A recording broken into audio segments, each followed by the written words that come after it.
I guess what God is trying to tell me and what I'm trying to tell you is remember what you prayed for. You know, you pray for something. You know what? They always used to say, "Be careful what you ask for, and be careful what you pray for." You know, if you pray for peace, you know God's not going to give you peace. He's going to put you in a situation to teach you peace or to teach you how to have peace or how to be peaceful. You know, don't pray for patience because God's not going to give you patience. He's going to put you in situations. It's going to teach you patience. It's going to show you how to, obtain patience. You know, it's like it's like this. This is how I look at it. You know, if you come to me and say I want a car, and I give you all the pieces to a car. Now you look at those pieces and you're like, but I want a car. And I say to you, you have the car. You just gotta work at it and put it together. You know what I'm saying? And it's kind of the same with anything.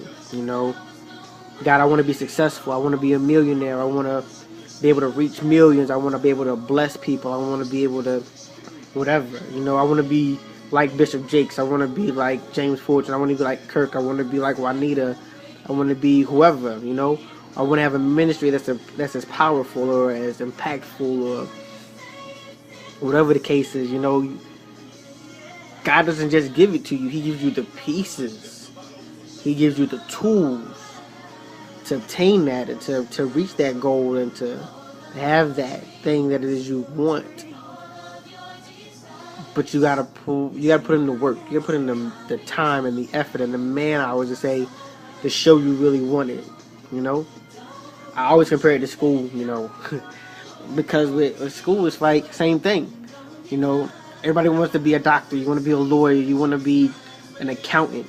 You don't just one morning wake up and do it. Nah, you got to go to school. You got to go to training. You got to go improve yourself. You got to prove you really, really want it. I mean, I'm here in College Station now, and I'm kind of immersed in the Aggie culture right now, and they talk so much about how competitive and difficult it is to get into A&M.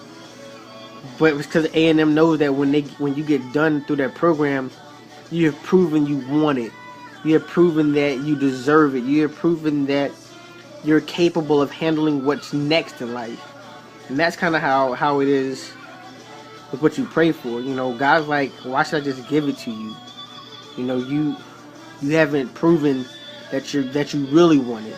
You haven't proven that you deserve it. You haven't proven that you know how to handle it if I give it to you. You haven't proven that you're going to know what to do with it once you have it.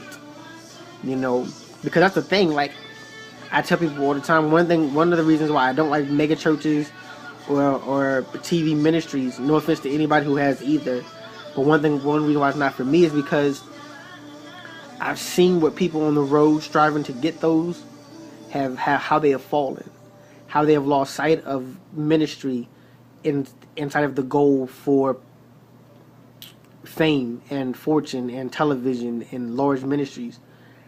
And I don't want to be that person. Not saying I would be, not saying I won't be. I don't know. But I'd rather keep it simple, keep it small, keep it to the point. You know, if God were to move me into a big ministry, then that's on him. I mean, I'm pretty sure he'd equip me to handle it. And that is what it is. But I would rather have 20 faithful that I could truly deposit in and send out like disciples, like Christ sent out his disciples, you know, that I could truly pour into and send out into the world and know that they'd be okay, that they be impacting other souls, than have 1,000 and I don't know half of them. You know, I always say that's why I don't like mega churches, because I want to be able to walk past my pastor in the grocery store and he know I'm his member. You know, I don't want one of his representatives to be in charge of my district or my area code or my zip code or whatever, and so he knows me, but pastor don't know me. You're my pastor. A pastor is a shepherd. A shepherd knows his sheep, all of them. You know what I'm saying? He shepherds all of his sheep. He doesn't have, helpers that shepherd some of them. He shepherds some. No, he shepherds all of them. But that's just me. my personal feelings and opinions on mega churches. But back to the point is like, remember what you prayed for. You know, when times get hard and when things don't look like they're getting any better, because I know that's where I'm at right now. Things don't look like they're getting any better. Sometimes it's like they're getting worse, and you want to give up and you want to fight, you know, against what's going on. And you want to cry and you want to just give up and throw in the towel, and you want to just curl up in a ball in a dark corner and just die. Remember what you prayed for. And remember that's a process.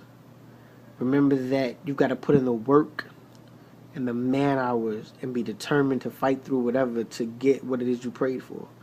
You know, I know well, not everybody, but a lot of people out there praying for the husband and the wife, and, you know, God send the right one my way, because we all want love, and that's natural, that's normal, we were created for that, and I get it. But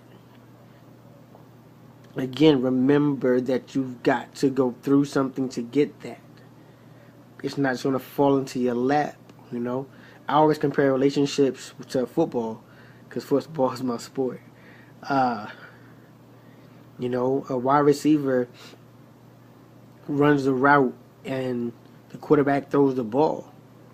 You know, God's the quarterback in the scenario. When he throws that perfect one for you, if you don't run the right route, you don't catch the ball. And sometimes what happens is we run the right route, but we're not prepared, and so we drop the ball. You know, we being a wide receiver. And so that's kind of how I look at it. You know, when we're ready, we're in the right position in the right spot at the right time. The quarterback will throw the ball, the right one, and we'll catch it. And I'll speak for me when I say I'm gonna hold on to it and I ain't letting it go, because I'm only getting one. I'm only catching one. You know, my first NFL pass will be my last one. I'm gonna catch that thing and I'm gonna run to the end zone and be done.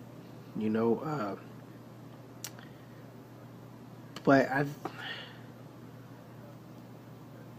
have to go through something. You know, the training and the preparation, the off-season work. Again, I can take the analogy as far out as I want to. You can take it all the way back to, you know, you've been training since you were in high school, in middle school. You know, in your backyard with your friends, you've been training your entire life for that moment, for that day. And, you know, you just got to be prepared. Be prepared. That's the key. I think a lot of people miss that, is they want the wife, they want the career, they want the family, they want this and they want that. But it's not just about wanting. You got to be prepared. If you can't handle it once you get it, then there's no point in having it.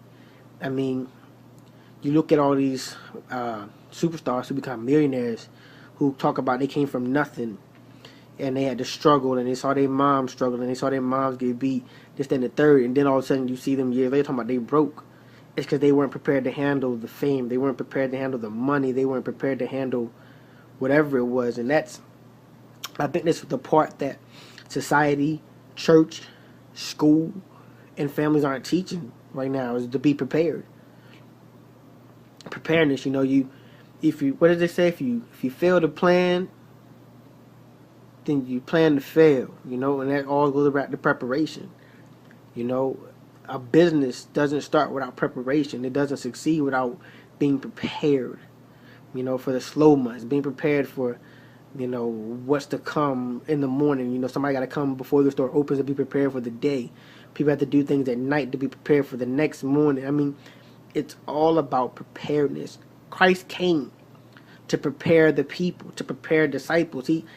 Everything is about preparedness. I mean, the Bible was written because God knew we needed to be prepared. He had Moses and all those write down his words and put it in a book because we needed to be prepared for what was coming.